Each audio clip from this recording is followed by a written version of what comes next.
Hi, welcome to the Conscious Eating Summit. I'm your host, Dr. Nancy Kroll. I am thrilled to have with me today KP Khalsa. KP is an Ayurvedic practitioner, dietitian and nutritionist, herbalist, massage therapist, and yoga instructor. Not only that, he's authored 30 books, the latest which is The Way of Ayurvedic Herbs. Thank you, KP, for joining me today. Hi, Nancy. It's my pleasure to be back. I was wondering if you could share with our viewers a little bit about your history, because you have quite the history and how you've gotten to where you are in terms of your expertise. Yeah, I've been doing this sort of thing and been in the health field for 47 years. So my idea of what happened in my history has evolved over time. When I was a teenager, I just found these things fascinating, and it was the hippie times, and people were interested in all kinds of new ideas of expanding awareness and experimenting with different lifestyles and such like that. And I myself had been diagnosed as having a terminal degenerative disease when I was 10. Nobody thought that anything could be done about it, and of course it was getting worse and worse. And then one day in a yoga class, I had 5 minutes of being pain-free for the first time in many years, and I said, well, if that can do it, there have got to be other things that can do it. Simultaneously, I was working on these other ideas and getting interested in natural healing and herbal medicine and, eating tofu of all things, and, things like that. So it was kind of partly social evolution and a cultural situation. And then looking back now from decades later, I realized that it was a classic wounded healer situation where I was supposed to be dead by age 40, and I was told there's nothing that could be done about it. And so, my subconscious led me to doing things. I long ago have left that behind. I feel fine now. I'm doing well, and that whole thing is completely resolved long ago, and I'm 24 years past the time they told me to be my maximum lifespan. So it was a combination of interest, just feeling a great fit, having good results, being involved early in the whole hippie cultural thing, and it all kind of came together, and I found myself walking this path without really having a plan to do it, but here I am. Very cool. And I wanted to know, a lot of people might be familiar with the yogi teas, and I read in your bio that you helped create those formulas for the yogi teas. Yeah, for 30 years until recently, I was the main formulator for yogi tea. Very cool. Yeah. So today you're going to share your knowledge on adaptogenic herbs, which some of the viewers may or may not be familiar with what these are. So maybe we could just start with, what are adaptogenic herbs? Yeah, that's a question that could take our entire interview, because there's a very broad perspective about it, a lot of different opinions. But very briefly, if we go back to the 1940s, scientists working in the Soviet Union were looking for ways to use herbal medicine to enhance stamina, and they came across Siberian ginseng, or eleuthero, began giving it to people and realized that it enhanced their health in a broad spectrum way, and began to investigate how that could work. But there was no specific way that it worked. It just kind of made everything better, helped them utilize oxygen better, it increased stamina, immune function, sexuality, across the board. And so they coined this term adaptogen, which just means something that helps you adapt to stress. So they established some specific criteria for defining an adaptogen, and so far there are only 9 herbs around the world that we know that actually officially fit that criteria, but there are many others that are very close, herbs that give long-term stamina and energy or enhance immune function or whatever. Almost all of these herbs, and in fact the 9 without exception, are mildly warming, mildly sweet roots. So there are some others of these that have all the other characteristics, but maybe they're moistening or a little cooling, or they're a berry. So we sort of think of adaptogens as being these 9 herbs, with eleuthero being the core one that really spawned the definition in the middle of the bullseye. And then as the rings go out further, there are herbs that are further and further from the definition. And so there are things that help you stay healthy. People often call them medicine for healthy people. They usually don't work very fast, but they work over an extended period of time. Will you share what those 9 herbs are? I don't have a list of them right here, but or what are your favorite ones? Yeah, ginseng would be one, ashwagandha, eleuthero, certainly those would be some core ones. And then some others that would be very close would be hesho wu, classic Chinese herb, shatavari, also from Ayurveda. Anyway, that's a core idea of what they're like. So how do these adaptogenic herbs help someone if they have signs of a hormonal imbalance? They're very broad in their action, and that's one of the definitions, is that they just have to help everything in the body. And so one of the things that they do is work on hormones. But we do think that the reason that these core adaptogens all work is because they assist the body in coordinating the activities of the hypothalamus, pituitary, and adrenal. And so those three glands work together to maintain your glandular homeostasis and tell which glands to produce what hormones when, and keep it all in balance. So another criteria for an adaptogen is that it has a push-pull action. It will normalize people regardless of what they're feeling like. So if their thyroid is too active, it'll tone it down. If it's underactive, it'll pump it up. So you can use it for a broad spectrum of things. And the way they act is a little bit mysterious, honestly, but they're often tested on, let's say, military cadets who are standing guard in the middle of the night at some Arctic military station where they're freezing all night, and they give half the cadets the adaptogen and the other half not, and 6 months later they test them for physical fitness and heart health and things like that, and the adaptogen group always does better. Mm-hmm. And have you found them to be helpful with people with any autoimmune conditions? Yeah, very definitely. And this is an area of dispute, and I don't think we're going to settle this today, but my general sense is that these all are beneficial for autoimmune. I wouldn't hesitate to give somebody any of the core adaptogens, the ones I've mentioned. Let's add rhodiola to the list. That's another one of the core 9, because I don't think that they stimulate autoimmune flares, but some of my colleagues do. They think if you take ginseng, that it has the potential, at least, to temporarily make your autoimmune disease worse. That's not proved one way or the other. I think that's debatable. I don't think that's the case. But generally, they should be good for people with autoimmune conditions because they normalize the immune response, and we would use them as the main way to stabilize and fortify people's glandular systems so that they don't have these autoimmune flares, lupus, and other similar autoimmune diseases. I'm curious if those colleagues that believe that, if that's because from the viewpoint of autoimmunity being a hot condition and the herbs being warm. That's exactly right. Yeah, and so the idea is, it's a very simplistic perspective. The idea is that your immune system is sort of like the accelerator on your car, and either your car can go too fast or too slow, but it's not like that. Your immune system is not really a system, it's a concept. And the concept is what's me and what's not me, and how I can keep things that are not me from getting into me. And your body has hundreds of ways of dealing with that, and every cell has immune function, and then thymus gland and bone marrow and things like that. So it's not something you can put in a box and say that's the immune system. It's a huge bunch of responses that are regulated by the brain, and the body then has this response. So one of the things that the body does when it's dysregulated is attack its own tissue, thyroid, kidney, skin, whatever it may be, and people have these so-called autoimmune reactions. So people who think that adaptogens cause immune flares have this very unsophisticated model of the immune system being overactive when you have autoimmune, and anything that gives the immune system more health, energy, nutrition just pumps it up further. I don't think that's the case. So if you had a client coming to you that, maybe they haven't been diagnosed with any autoimmunity or hormonal disruptions, but they're just kind of stressed and, I don't know, the general mother archetype here, overextending themselves, what sort of herbs would you suggest that they look into? Well, all of those. Honestly, the differences between the core adaptogens are so minimal that you could almost just roll the dice and take any one of them, and you're likely to have great benefit. The differences are very slight. Again, if someone were to consult a professional like you or me, we would help them narrow down the very tiny differences between these. So I mentioned shatavari, for example, an excellent herb for women just in general.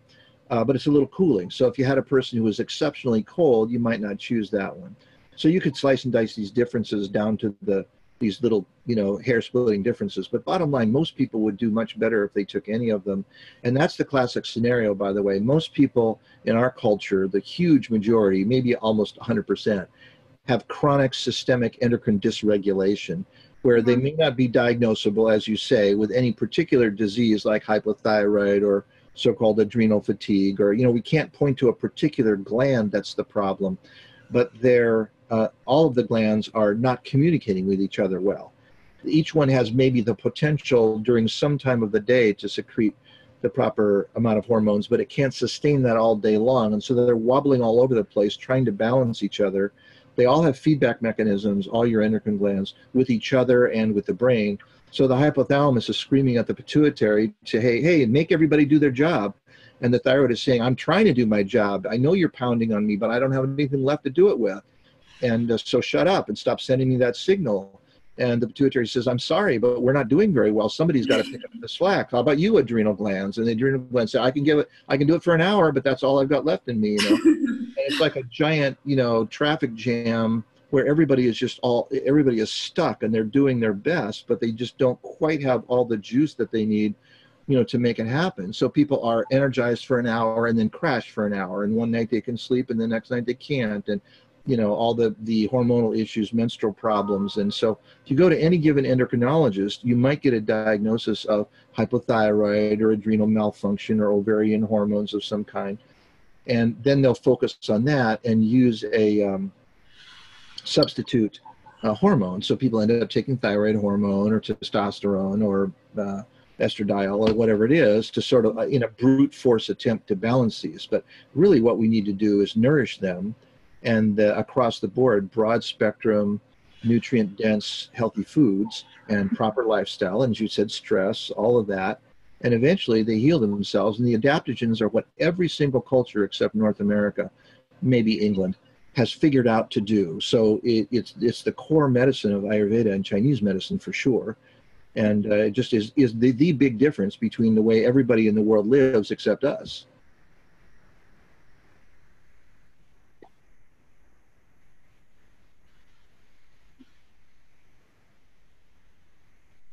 Sorry, it's cut out for just a minute. It just said that every culture has an adaptogenic herb. I'm just curious, is maca an adaptogenic herb or not?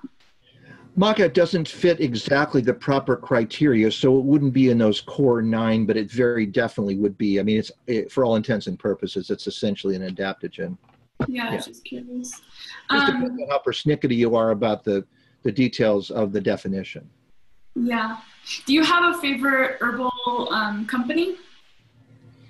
No, I wouldn't say that I have a favorite. There are, a dozen excellent or maybe more professional level herb companies out there that produce excellent products, and then hundreds that produce, overt junk. And you sort of have to know, which is which. I do have a handout that lists some good ones that I'd be willing to send to you or the listeners, or, whatever, work something out. Yeah, that lists maybe a dozen good companies. That's not to say that there might be others that could be on that list, but there's no one company that can be the everything for everybody, because there are just too many herbs, too many preparations. It would be overwhelming. So many companies do a really good job in their particular little niche. And then as professionals, if we use, a dozen different sources, we can cover the map.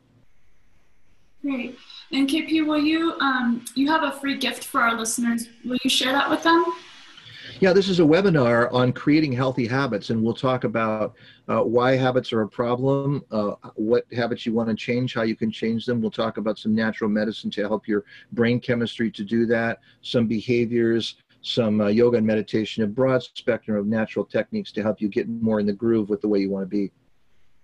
Okay, and just so everyone knows, the link for that download will be in the email where you found this video. So just go back to the email and you can click the link, and I'll actually put the link as well for the list of the herbs, the herbal companies that he recommends. And I have one more question for you, KP.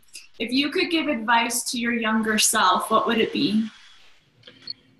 Well, it would be to pay a lot more attention to diet, honestly, because I was born in the 50s, and that was the era of artificial food.